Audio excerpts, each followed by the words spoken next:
All right, so always in this lesson of ours, we do interact. We do some part of the reading. I do some part of explanation. Where you don't understand, we come together and then make sure that we understand. Okay, so may you read first the first heading, the methods of milking, and then advantages. Thank you.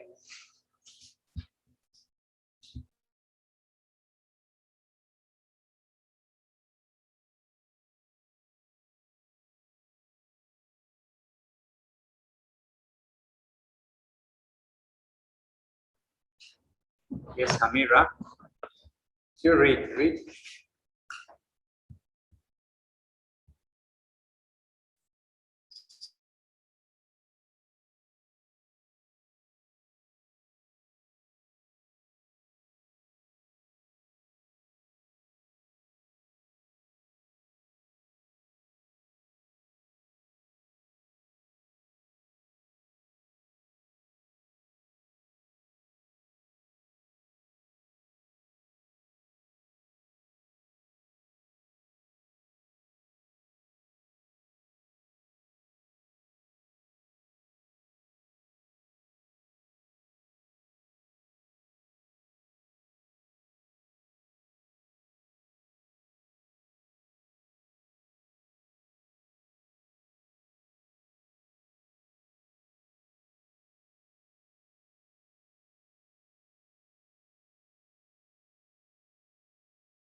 Amira, before you went off, we are going to be interacting. You do the reading, I do the explanation. Thank you. You start by reading for us the first, read the first paragraph and then advantages. Should I start? Yes, please. Methods of milking. There are two main methods of milking: hand milking and machine milking. Hand milking. Advantages. Spread of mastitis is limited as compared to machine milking, where mastitis is easily spread through the teat cups. Hand milking has a low initial capital and therefore peasants can afford it. It cannot be limited by power,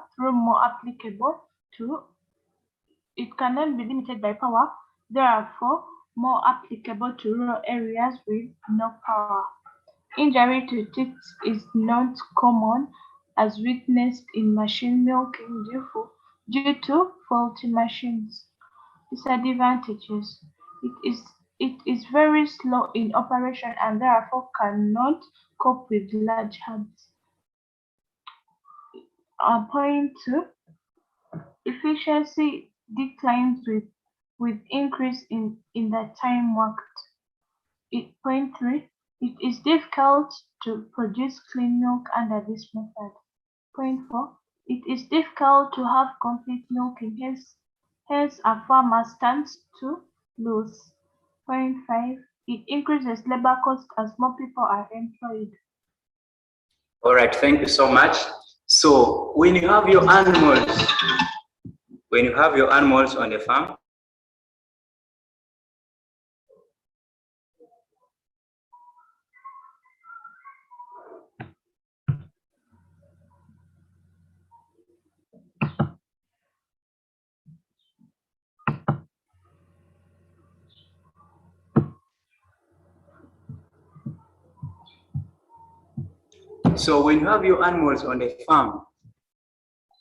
for example, if you're a farmer who does dairy keeping, you have to milk your cows.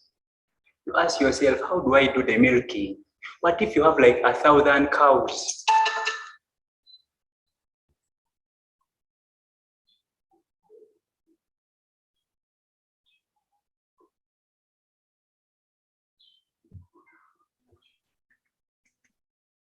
You have to milk your cows to get that beautiful component of milk.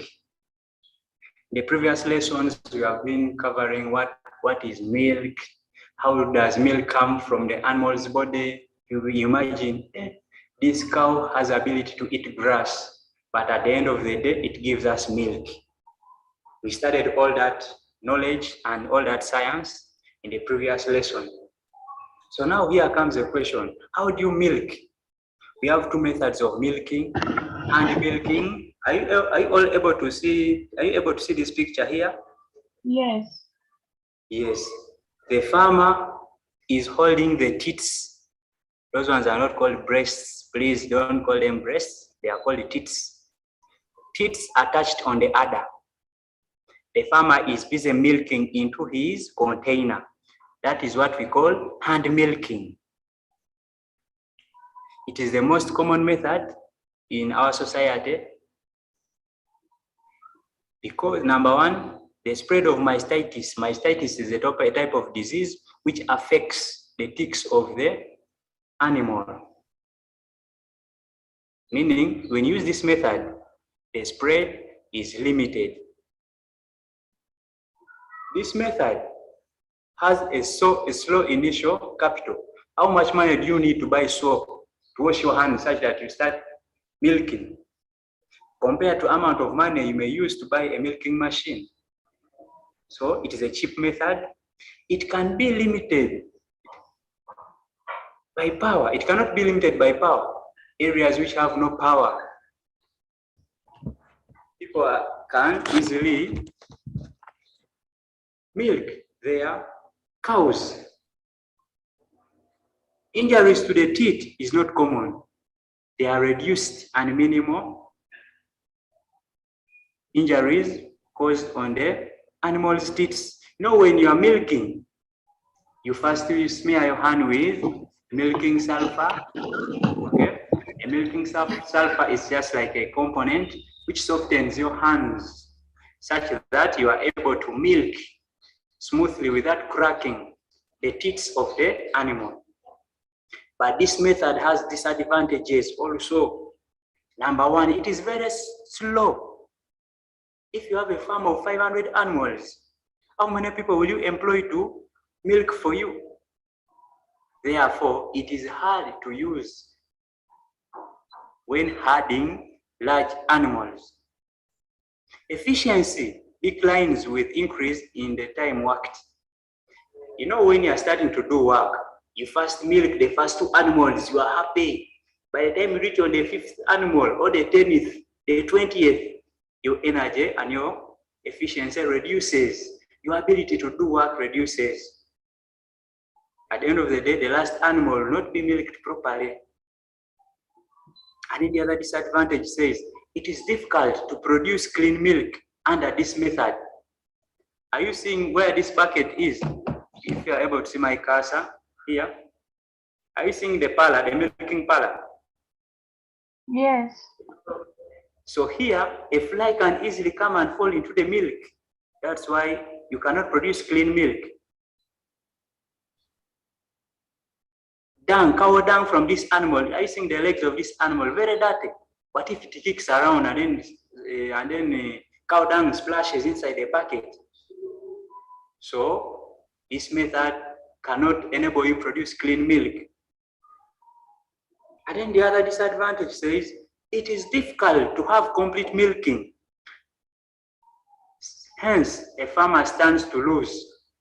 You cannot milk the animal properly.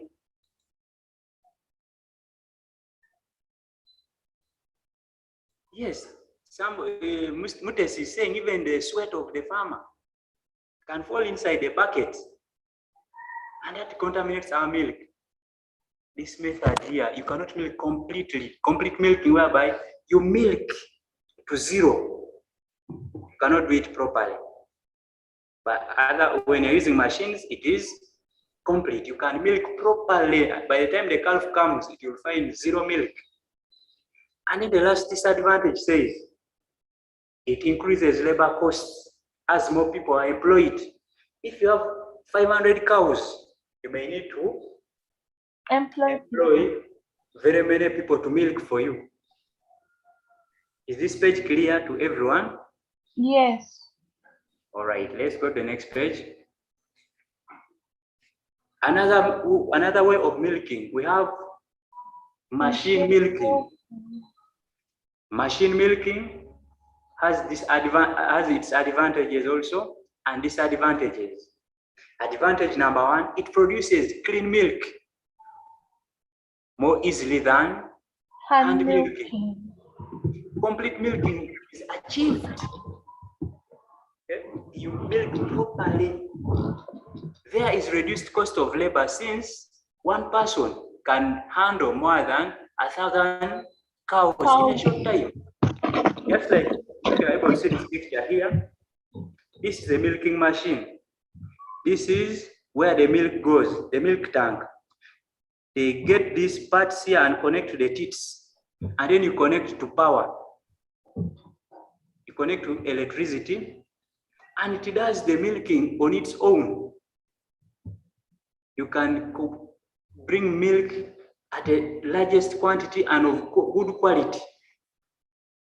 And this method has an advantage. It is very fast in its operation, hence saving time for the animals to graze. You milk very fast and animals go and graze. And then the other last advantage of this method, can easily cope up with large piece of work. If you have very many animals, this method is more effective.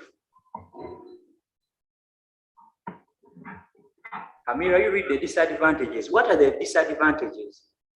Need skilled labor to operate the machine, which may be difficult to attain.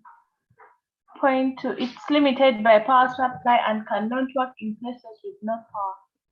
Faulty machines can cause injury to teeth.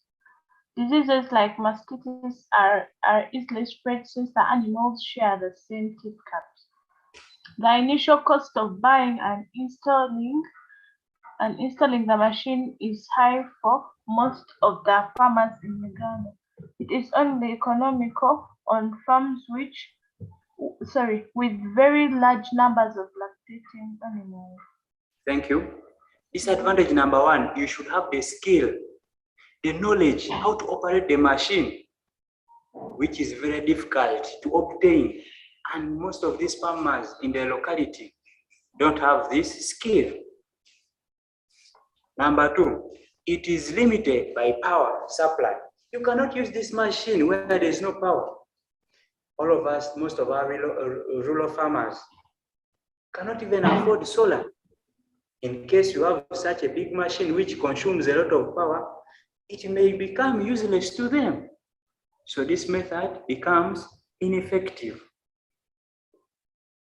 Faculty machines can cause injuries. These machines bring in a lot of force. These machines bring a lot of force onto the animal. At the end of the day, they cause wounds on the teeth, and the animal starts bleeding. So to avoid all those disadvantages, you can easily use hand, because if you cause a wound on the animal will fear to give you milk because it is wounded. The other disadvantage, another disadvantage is diseases like mastitis are easily spread since animals share the same teat caps. These ones here are teat caps where my pointer is. The teat caps are this which you point onto, which you fix onto the teeth. If you get them from one animal to another animal to another animal, a disease will be transferred from one animal to the other, which becomes expensive to treat. The initial cost, the amount of money of buying that machine and installing it onto your farm. If a farmer cannot afford to buy a good quality breed, can he afford such a machine? He cannot afford it. So it becomes a disadvantage to the farmers.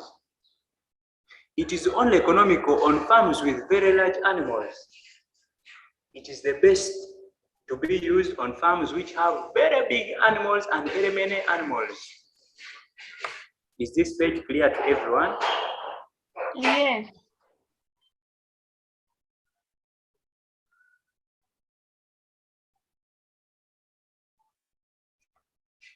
There are some diseases which are associated with milking animals or lactating animals.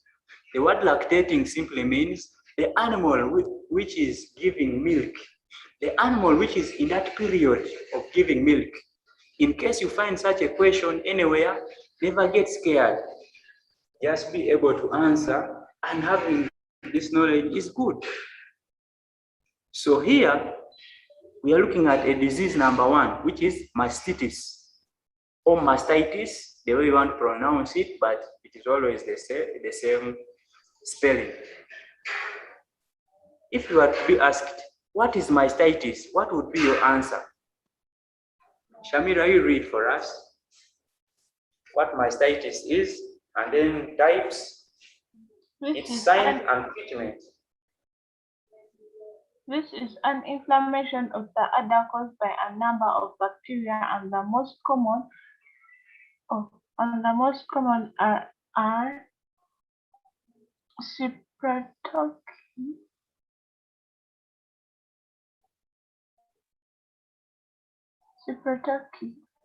and No worry, you continue. types of mastitis are acute mastitis. It's defined as this is sudden in occurrence marked with the changes in the udder. Then chronic mastitis. This is slow in onset without obvious signs. Spread of mastitis can be spread through the milker's hands, teeth caps of milking machines, and other towels. Signs of mastitis: blood stains in milk, flecks and clots in milk, discolored milk.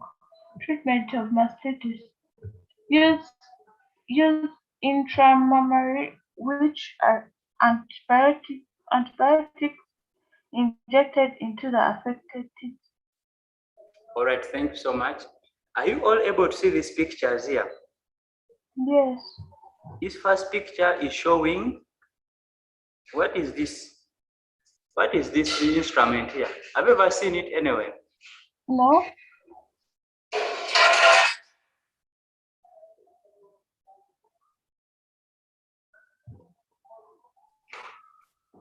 So this one is called a strip cup. Okay? This is a strip cup. It is used to detect mastitis in milk. If you have your animals, you first use a strip cup to first milk each of them, at least a drop of milk inside a strip cup. This one is also a strip cup. If you see, this one is an infected animal, where the pointer is. Are you seeing even the teats have changed the color? They have blood. Okay? This blood, when this blood drops into the milk becomes less pleasant to the people who consume it. Okay? So the number 1 disease which affects dairy animals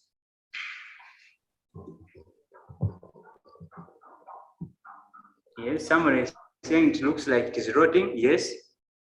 Number 1 disease which affects animals in a dairy farm, we have this mastitis. It is inflammation. It is an inflammation. It is something that swells, a swelling. For example, you wake up one morning and your breasts have gotten swollen and having wounds on them. This is a similar disease which is in these animals. And they are of 2 types. We have acute mastitis. This is a sudden occurrence. It just appears out of the blue. you will see some signs or marks around the animal's udder, and the changes. You will find that blood is there, just like how you see this teeth here. Even the doctor has to put on, the veterinary doctor has to put on gloves to avoid contamination. Then we have the other one, which is chronic mastitis. This is slow in onset. When it is coming, when it appears slowly by slowly, step by step, without obvious signs. You will not see any sign. You will not see any sign. But for the acute, you will see signs, obviously. By the time you are milking, you are seeing blood in the milk. Who will be happy to be sipping milk which contains blood? Is there anyone? You cannot be happy about that. How is mastitis spread?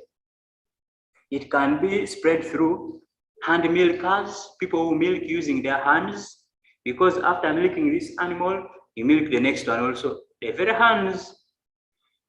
Teat cups of milking machines have the potential to spread mastitis.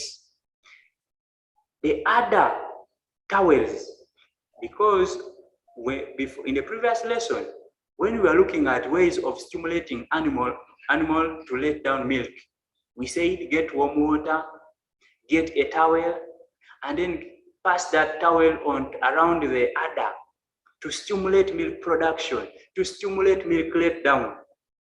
Once you use that towel on more than 5 animals, there is an opportunity for mastitis to be spread from one animal to another. How will you know? What are the signs of mastitis? Number 1, if you can't get milk and you find the milk having blood stains, just know mastitis has been affecting this animal. The other is flakes and clots in milk. Have you ever seen milk which has gotten spoiled? There's the way it behaves, as if there are some solids inside. The solid and liquid separate. That is a sign of mastitis. Decolored milk or discolored milk. Milk, what is the color of milk, members? Cream. Cream. Okay. Mutis, what is the color of milk?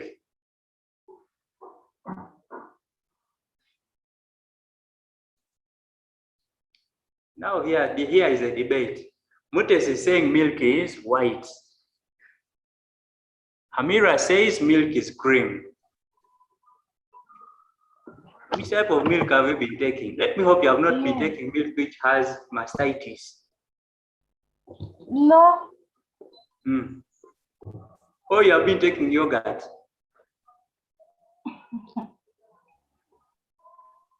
Okay, you'll make research. Today, you know you have some milk in your freezer or in the house there. You can check and find out what is the milk. Is it cream? Is it white? It could be yellow without tea leaves. And But then how do you the one which is yellow is orange. You are saying it is generally white. No, the one which is yellow is not good. It's not good. Okay, so once the animals are sick, suffering from mastitis, how do you treat? You have to use intramammary antibiotics. These are tablets, okay? These tablets are fixed inside the teat. You get that teat, and where the milk passes, you pierce the tablet inside there, and you leave it. And that's how you treat mastitis, using antibiotics. Remember, mastitis is caused by bacteria. So in case in your examination, they can introduce you a question in practical. They bring you milk having blood spots. They can bring you milk which has soil, and they ask you which one of the specimen is suitable for human consumption. They ask you specimen B and specimen A. Can you differentiate between milk which is contaminated by impurities and milk which is contaminated by mastitis? Can you differentiate the two? Hello? Mutes, can you differentiate the two? Milk which has blood stain and milk which has impurities like soil. Great, that is great if you can differentiate. Hope this page is okay. Is this page okay to everyone? The page seems to be okay to everyone. All right, so now, if we have gotten such a disease on the farm, what do you do? Yes. You start crying for the whole village? You may Yes. not cry for the whole village. You have to control such a disease. Number one way of controlling such a disease, the milker must ensure that his hands are clean. The milker. All right. I've seen your answer, Mutesi. That's great. How to control this mastitis on the farm? Number one, the milker must ensure that his hands are clean before milking. He has to wash his hands properly with water and soap. Number two, make sure use a strip cup regularly to test for mastitis. You have to test for mastitis from all animals. Before milking, the udder should be washed with warm water and dried using a towel. Okay? You have to make sure that your towel is available and clean. The farmer should pay more attention to sores on the teats and prevent the blacking by using milking sulfur. Could be blacking or cracking. Now, our hands are sometimes rough when you don't smear with milking sulfur. You have to use milking sulfur to smoothen your hands such that when you are milking, you don't cause wounds and cracks. And in case of any crack or wound or sores on the animal's teeth, make attention, give it attention, go and make research and then introduce a doctor. If you cannot handle, if you have the wisdom and knowledge, you can go and buy the antibiotics and treat mastitis. And then the other point says, the teat cups should be rinsed and disinfected immediately after milking each cow. But is that possible? If you have 500 cows, how many days will you spend when you are milking them?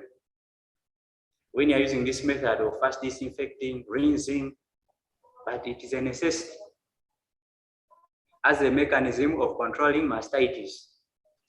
And then the other point says, animals suffering from mastitis should be treated properly to stop the spread of the disease.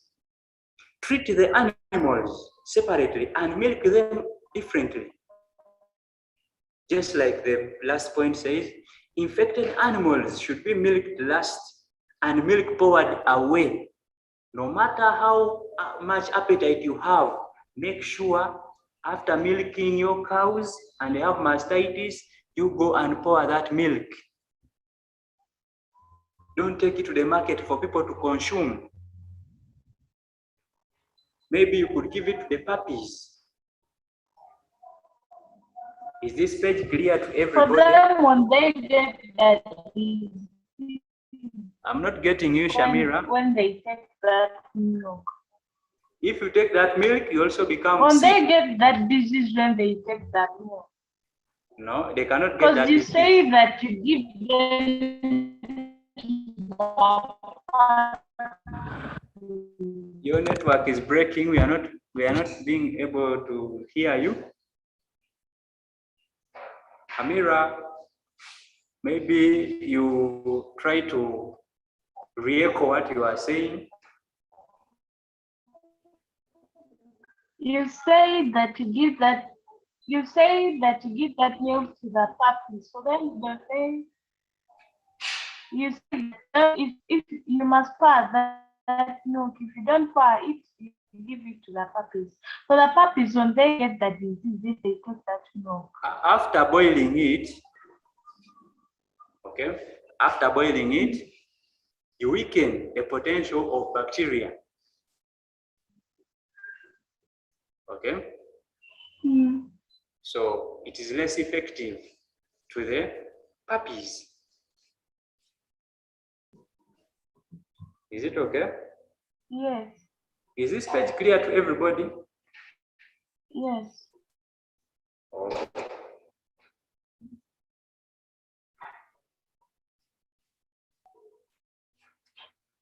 Amira, you read for us these factors. Factors predispose lactating animals to mastitis. Stage of lactation.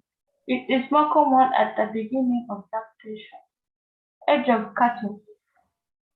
Older animals are more prone to mastitis due to an aging immune system. Level of milk yield. High milk yielders are more prone to mastitis than the low yielders. Injury to teeth and udder. This makes animals more prone to mastitis.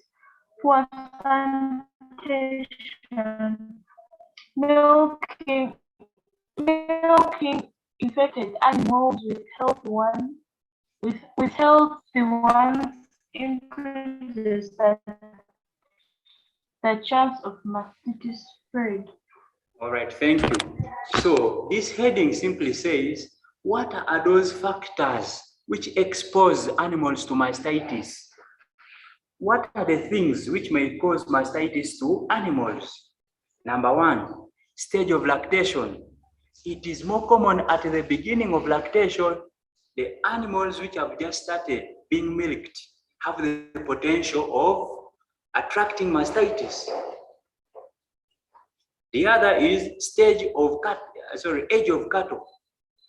Older animals are more prone to mastitis due to aging immune system. When animals grow old, their immunity reduces because they continue producing. Once they continue producing, their immunity reduces. Just like us people, young people compared to the old people, the young ones have ability to withstand certain diseases because their bodies still have ability to regenerate cells in their bodies. That's why very young people are prone to diseases, and very old people are also prone to diseases because of their weakened immunity. The level of milk yield. High milk yielders are more prone to mastitis than low milk yielders. The cows that give more milk are more prone to mastitis compared to the low yielders, because for them you keep on milking them now and then, so that easily exposes them to mastitis. The other, injury to the teeth and udder. Animals which are injured, some of these calves have teeth. When they develop their teeth, they cause wounds on the teeth. Or even you, as you're milking, you milk and then you cause wounds on the teeth. Animals with injuries on the teeth are easily affected by mastitis. So you have to reduce injuries. And then the other is poor sanitation. Milking infected animals with healthy ones increases the chance of mastitis when you're milking. Sick animals, put them one side, those which have mastitis, and those that are healthy, those ones which are healthy, milk them also alone to avoid the spread of mastitis. Is this page clear to everybody? Yes. Okay. Here now we are introducing something different. We talked about milk hold up, milk let down. Now we are talking about drying a cow. If you find a person who is not a farmer and you tell him or her, can you dry a cow? They'll be like, you person, you man, you lady, are you serious? What are you talking about? They may assume maybe your son drying a cow, but that's not the case. Okay? Drying a cow simply means this is a period. This is a period when a cow is left without milking, without giving milk immediately after lactation period. Is a period when a cow is left without giving milk immediately after lactation period. The dry period should be for at least 60 days. When a cow gives birth, that's when it has ability to give milk. Okay? Once that cow gives you milk, it has to take a period of 4 months or 5 months when you're milking it. But if you want that cow to produce again, to go on heat after mating with the bull, you have to stop milking it. Stop milking the cow 60 days. 60 days, those are 3 months. You leave the cow alone, the calf should not taste the milk. You, the farmer, should not also taste the milk. Why? And what are the reasons? Why should we do drying of the cow? And here are the reasons. Shamira, read for us the reasons. What are the importances for practicing drying period? To allow to restore adaptive, to allow cow restore adaptive tissues before getting back to lactation.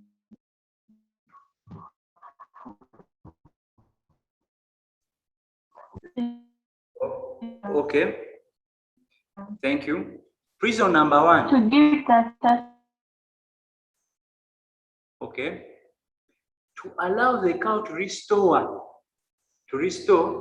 other tissues, the tissues which are found inside the udder system, before getting back to lactation, to rebuild its body, to rebuild its udder.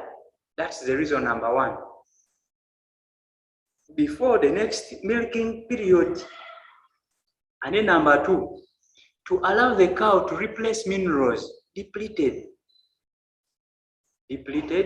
during lactation. You know, when you're milking a cow, you are able to remove minerals from its body. You remove the fats, okay? Those minerals and fats have to be replaced. That's why we give the animal that period of drying off. And then the other point says, to give the fetus enough time to develop and also enough nutrients. When you stop milking, the fetus which is inside the animal, when the animal is pregnant, it has a fetus in its stomach or tummy, into the uterus. That baby which is inside the baby cow, which is inside the animal's womb, has to get these nutrients. So when you continue milking, you milk, the animal will be produced when it is malnourished. It will be lacking nutrients. So you give the animal ample time to utilize the nutrients properly. And then the other point says to maintain a high future milk yield in the next lactation. If you give the animal a grace period of 3 months without milking, the next lactation period, the next time you are going to milk, the animal is going to give you too much milk, enough milk. And then the other point says, it enables the cow to gain weight before delivering. Okay, the animal has to grow in size, increase in size before it gives birth. If you don't give the animal drying off, it can easily cause abortion. The fetus may leave the womb premature. Okay, and then the last point says to ensure high quality colostrum at birth. Colostrum is the first milk produced immediately a heifer or a dummy has given birth. So when you leave the animal for a grace period of 60 days, it may be able to produce you quality colostrum. Is this page clear to everybody? Hello? Is the page clear to everyone?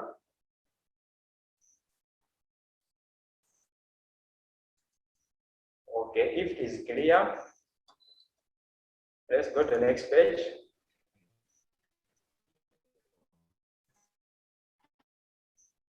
Procedure of drying a cow.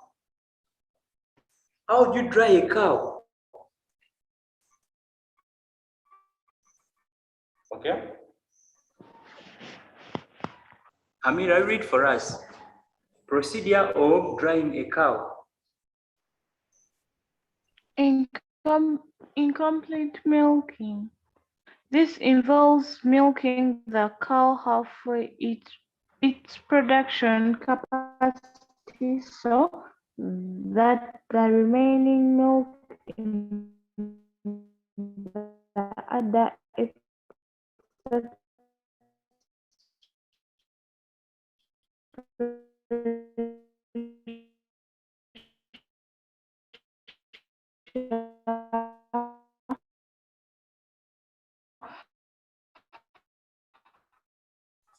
Okay, it seems like your network isn't giving you. the milk secreting cells will stop secreting milk. Okay.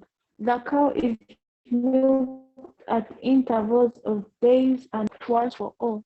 It causes a result into mastitis. Dry cow therapy. Here, antibiotics are included in feeds which will stop which will control mastitis.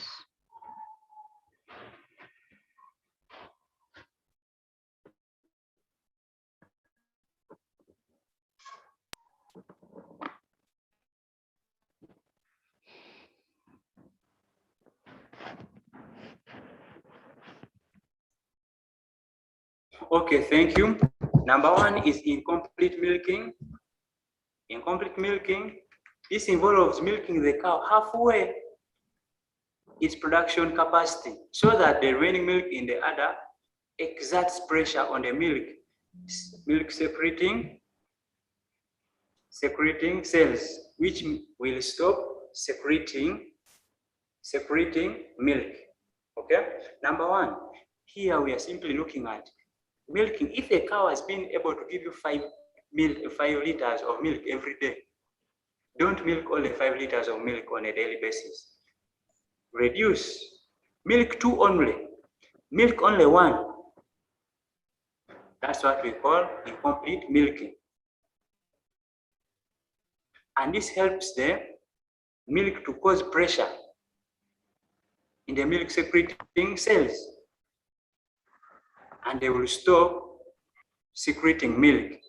This is very common in ladies. Ladies who want to wean their children, they stop their children from sucking. they tend to leave the children alone to feed on solid foods, but milk accumulates in their breasts. And when this milk accumulates in the breasts, in a continuous process, whenever it accumulates and is not being taken out, the milk stops being secreted from the cells. The milk stops to be produced. Okay? So that's what we call incomplete milking as a method of drying off. You want to stop milking milk from coming from the sensory glands. And then the other method, procedure, we have intermittent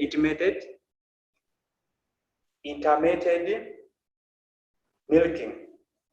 The cow is milked at intervals of days and later completely after 5 days or more. In a week which has 7 days, decide to milk on Monday, Wednesday, and Saturday. You keep skipping some days until when you'll just stop milking. Okay? So that is how you cause drying of a cow. And then the other, we have the sensation milking. This is when milking is stopped for all, once and for all, okay? You just decide that starting from today, I will not milk that cow. Even you put up your hands and say no. It causes a lot of pain to the animal and can easily result into mastitis. When that milk accumulates in the udder and nobody is feeding on that milk, it causes pain in the udder.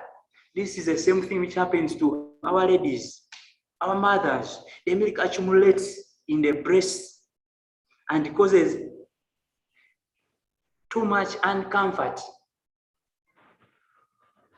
But in a due course, the milk will stop being produced. And then the last way or procedure is dry cow therapy. Here, antibiotics are included in the feeds, which may control mastitis. You introduce the tablets in the food. As the animal is enjoying its supper, its food, a drug enters into the animal's body and milk is stopped. Is this page clear to everybody? Yes. So we should be able to differentiate these terminologies, these procedures. Okay? All right, so let's go to the next page. This part is clear. This page brings us to introduction of beef production. How many of you enjoy beef? I mean, no matter the format, whether muchomo, whether deep fry, so long as it is beef.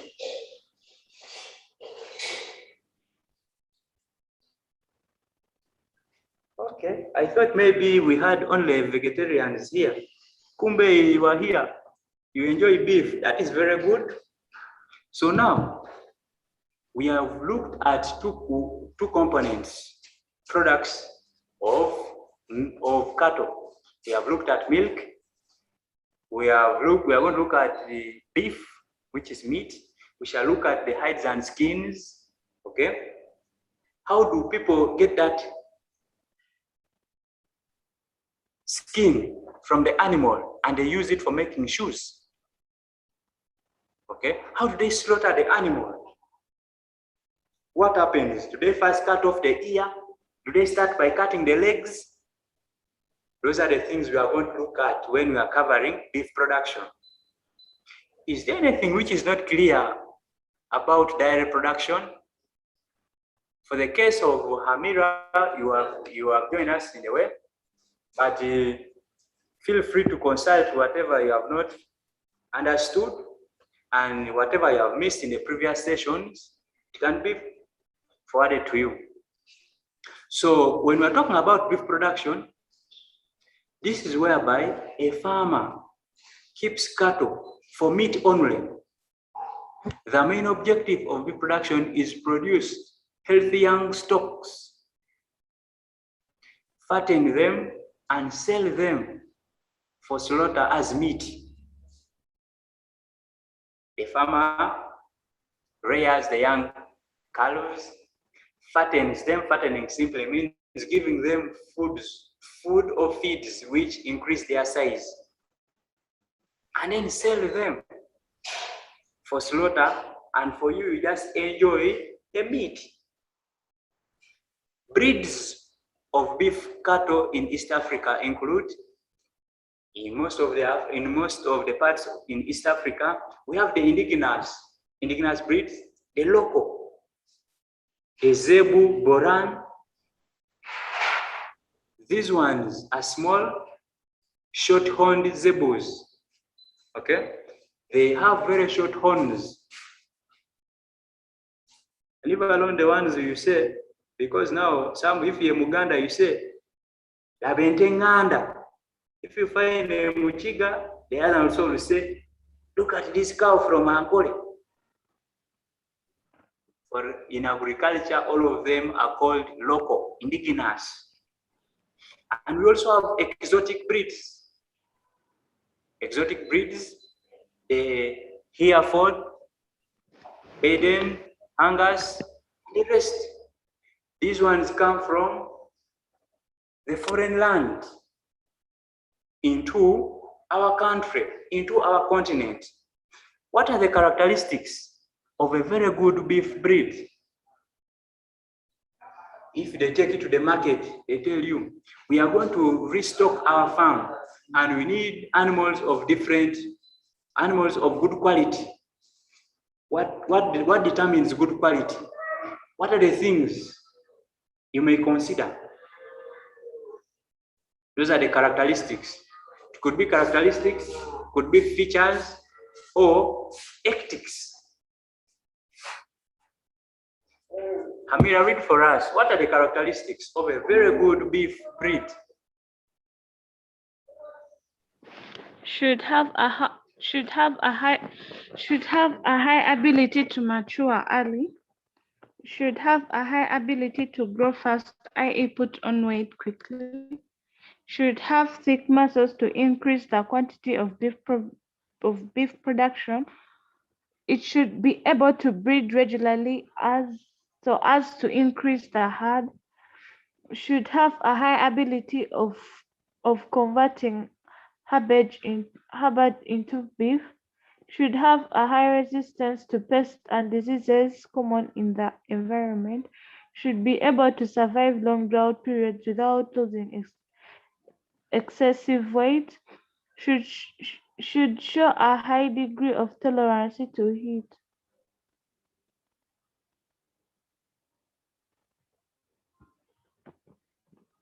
All right, thank you.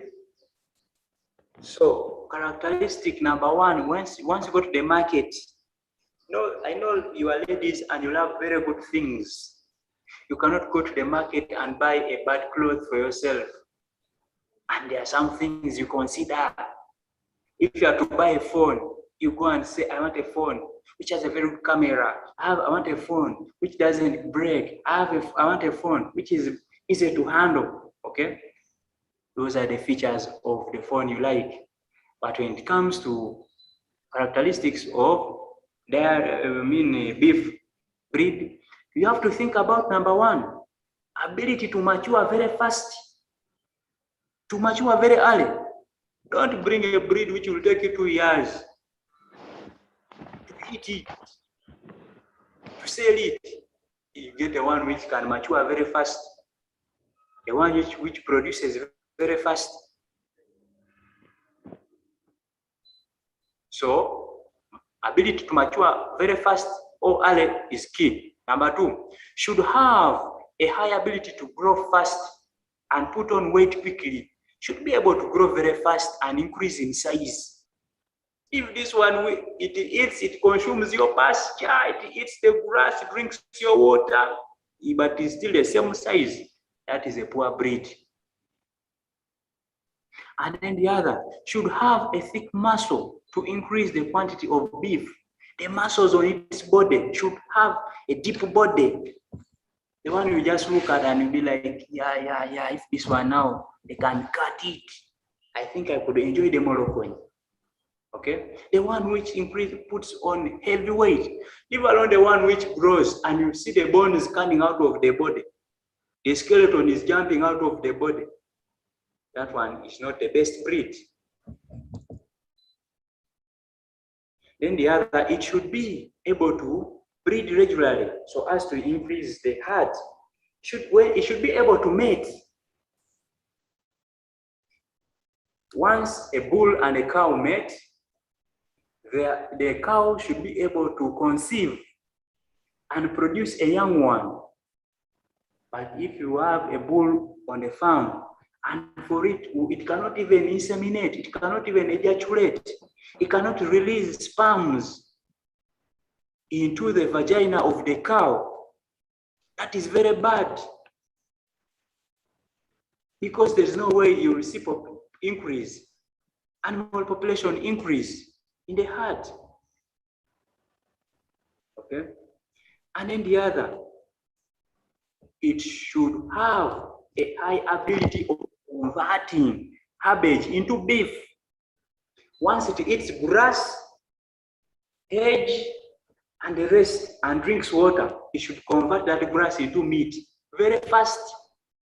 Not just eating and giving cow dung, eating and giving cow dung, my friend. Can you eat cow dung? You cannot eat cow dung. So look for that animal which has a high conversion ratio. And then the other should have high resistance to pests and diseases common in the environment. In this case, there was an error here. Here, where the pointer is, we don't have pests in animal. They become parasites. Okay? Should have a high resistance to parasites and diseases.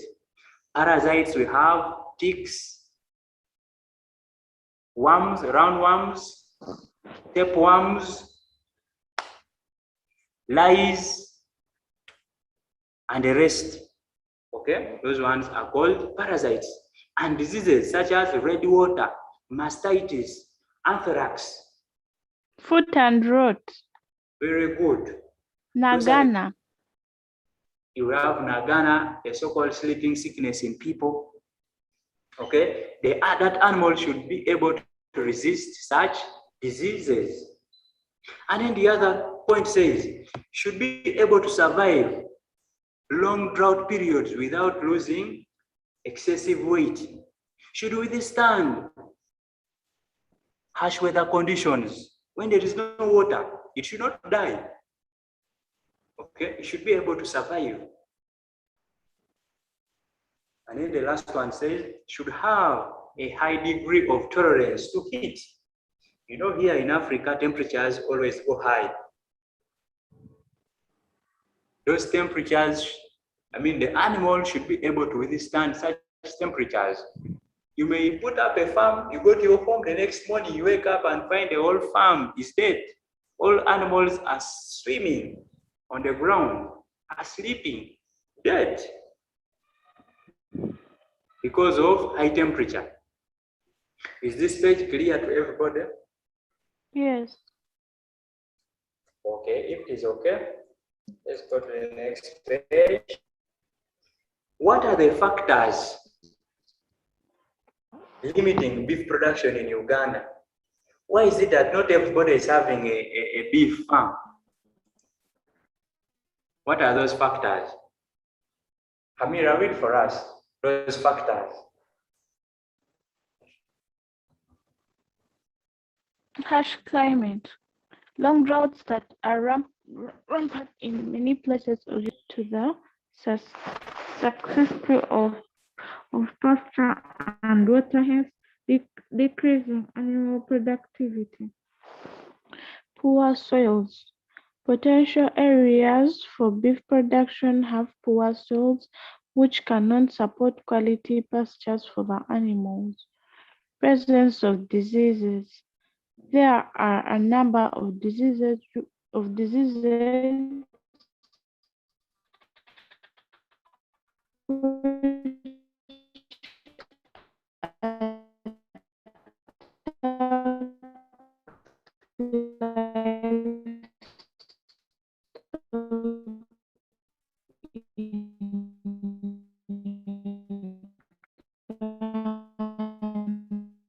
Thank you. Your network is not giving you chance to read for us. Number 1 is harsh climate.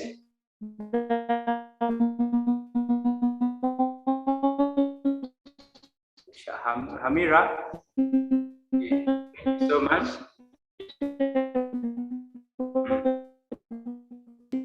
Harsh climate, long droughts that are rampant in many places of Uganda have led to scarcity of pasture and water, hence limiting productivity. Some places have high temperatures, and that means that they don't have pasture. The high temperatures have caused the drying of the pasture and water. Hence, such farmers cannot keep animals in large number. Poor soils. Potential areas for beef production have poor soils which cannot support quality pasture for animals. Look at areas like Karamoja.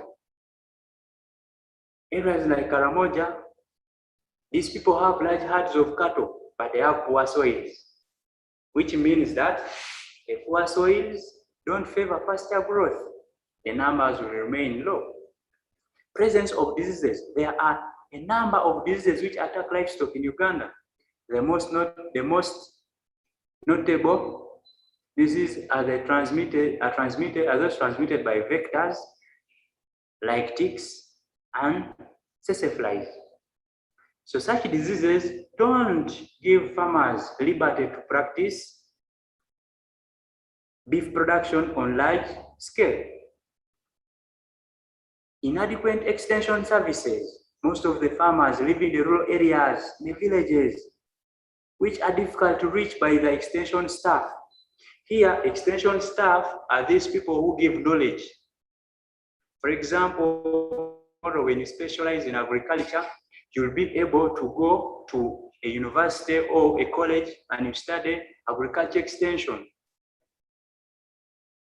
You'll be working with different organizations, like in Uganda, the most popular is NARO, like government of Uganda. And in its structures, they have extension workers in every district. These extension workers teach farmers on better methods of farming, better methods of managing animals. But the problem is, these farmers live in rural areas whereby extension workers cannot reach them.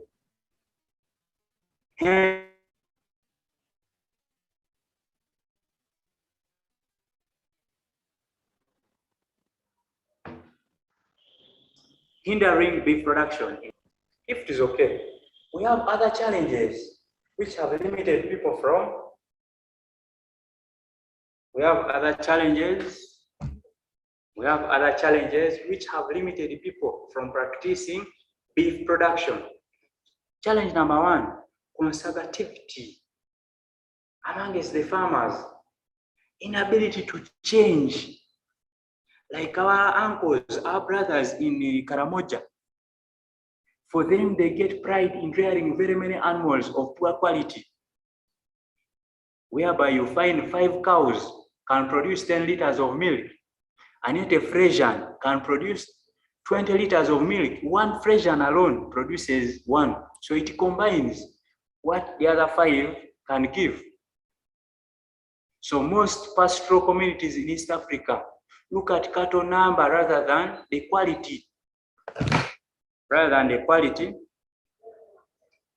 Hence, low production from the large number of poor quality animals in the beef.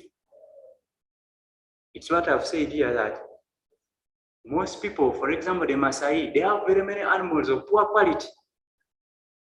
For them, they want very many. And yet a person can get only one of good quality, which can easily give you products in large number. And then the other is poor markets. Animal markets are poor and far from production areas, making transport to be difficult and expensive. Farmers cannot access the markets because the markets are very far because of poor transport. That has limited farmers from practicing beef production. The other point says poor animal breeds.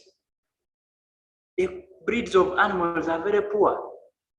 Animals are made while young, and little time is spent on selecting right breeds that are productive. Farmers don't choose, they just allow. Hey, my friend, you go to your neighbor. Neighbor, is your bull now mature? My cow is on heat. You bring your bull to stay in my home, in my corral. Okay? Those are the things which are happening in the rural areas. Farmers have poor breeds of animals. A breed of animal which produces 1 cup of milk a day, and yet the animals which can give 5 liters a day. Okay? And then the other, poor management. This can be reflected in the way records are kept and referred to if necessary. Most farmers don't have records, farm records, birth records, amount of milk, amount of feeds, when they spray the animal, when they did the castration, and the rest. They don't keep records, and that is a disadvantage to most of the farmers, and has led to poor beef production. Okay, and then the last one says inadequate land. There is no land. There is little land because there is competition between the people. They want settlement. The roads which they are constructing, industries need space. Okay, and animals fail to get where to graze from, hence limiting beef production. Is this page clear?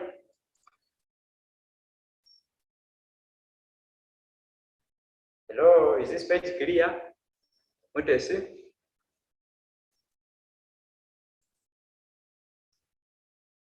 All right, we are about to wind up. Factors determining animal productivity. What are the things which make the animal productive? Number 1, inheritance. This is the most important factor. Since as the animal received genes, the genes of high productivity, and then it can always have the potential. However, productivity is affected by environmental factors also. If the father and the mother of the calf have been productive before, even their children will be productive. But in the case where the father and the mother were poor breeds and less productive, even the children will be the same. But besides that, the animal could be a very good quality animal, but there are other environmental factors which cause decrease in productivity. Management is number 1. This involves proper care for the animal and observation of signs of ill health. Are you able to take care of the sick animal? Do you treat the animal when it is sick?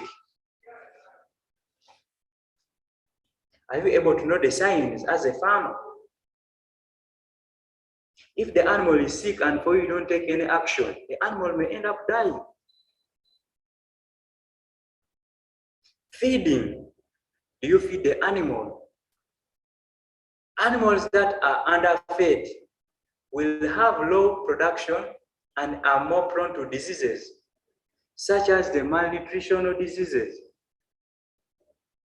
Diseases which are caused due to lack of enough feeding.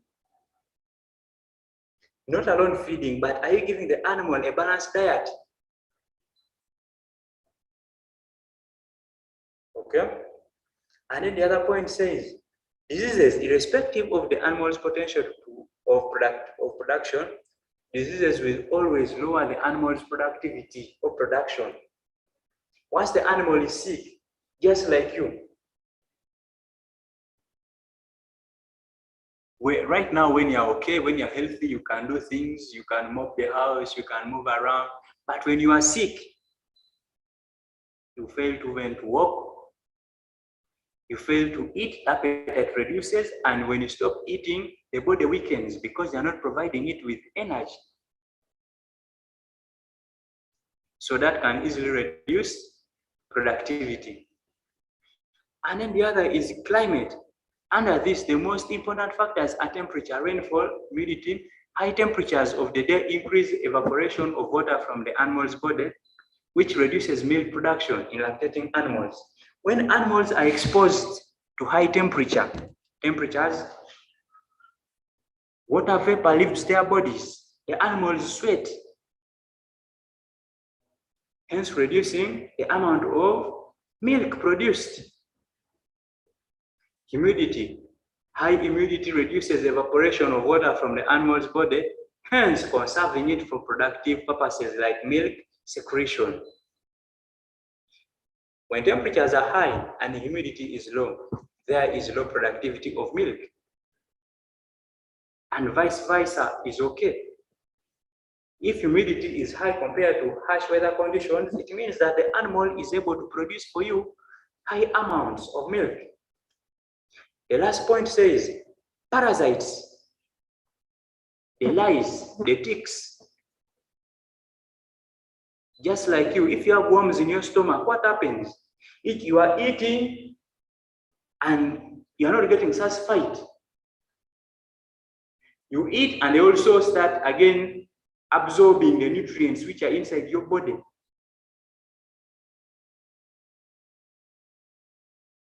And this leads to stunted growth and also reduces productivity. Okay? So you have to control parasites, control diseases, manage the animal properly, and the rest in order to have high productive animals. Is this page clear to you?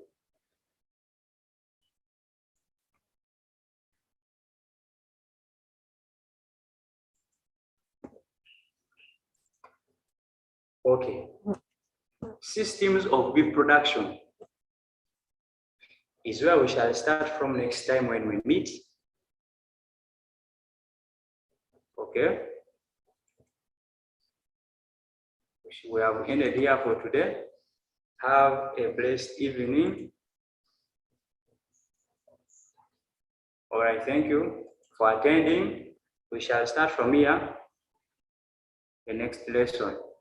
Have a good day, a good evening, and good night.